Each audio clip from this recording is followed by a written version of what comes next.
só, meninos. Laura, e se elas vendem dentro desse prazo de extensão temporal máxima para terceiros, sem te avisar? Você poderia anular? Por isso que é importante, não confundam isso com a preferência legal. Olha lá o que diz o 518.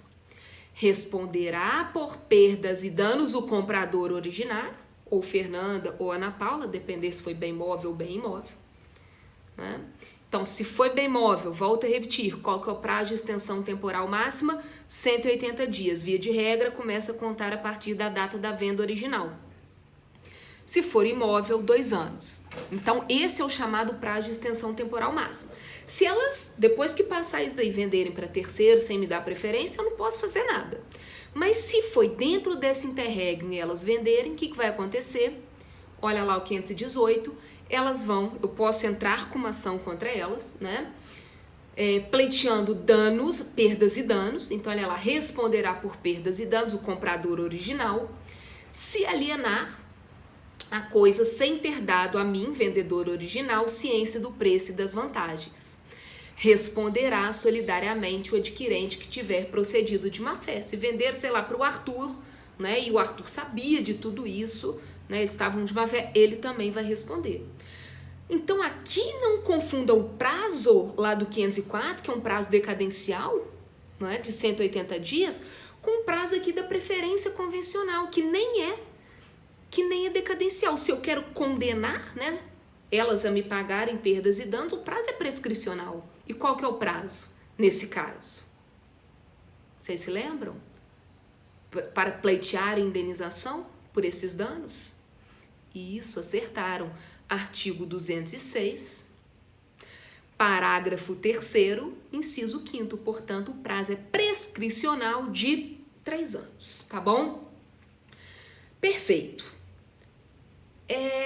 O direito, olha lá o 520, o direito de preferência não se pode ceder nem passar a herdeiros. Uma outra diferenciação com a retrovenda aqui, tá? Aí eu tô vindo de trás para frente, porque vocês vão entender por que depois, porque eu vou ter que falar de outro prazo lá do 516. O 519, muitos civilistas criticam o fato dele estar aqui. Na verdade, muitos entendem que ele deveria estar até na parte de direito administrativo. Porque aqui o 519, na verdade, ele fala de retrocessão, que é algo que envolve o direito administrativo e não direito civil. Então, eles até chamam esse artigo 519 de estranho no ninho. Olha lá.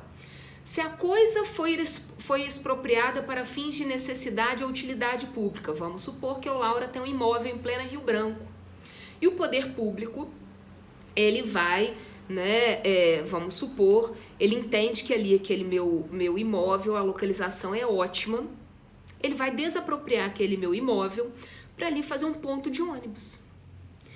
E ali eu não tenho saída, né? Se ele quiser desapropriar, é o interesse público sobre o privado.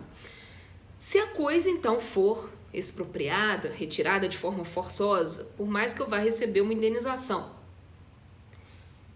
para fins de necessidade ou utilidade pública, ou por interesse social, não tiver o destino para o qual se desapropriou, eles desapropriaram, depois viram que ali não seria o melhor lugar para fazer esse ponto de ônibus. Olha só, caberá ao expropriado, eu, Laura, o direito de preferência, ou seja, comprar ali do poder público. Mas aí, meus amados, não é pelo preço módico que eles me pagaram pela desapropriação, seria pelo preço atual da coisa, tá? Muitas críticas em relação a esse artigo 519, tá? Vamos agora para o próximo vídeo que eu vou falar ali do prazo do 516. Vamos lá.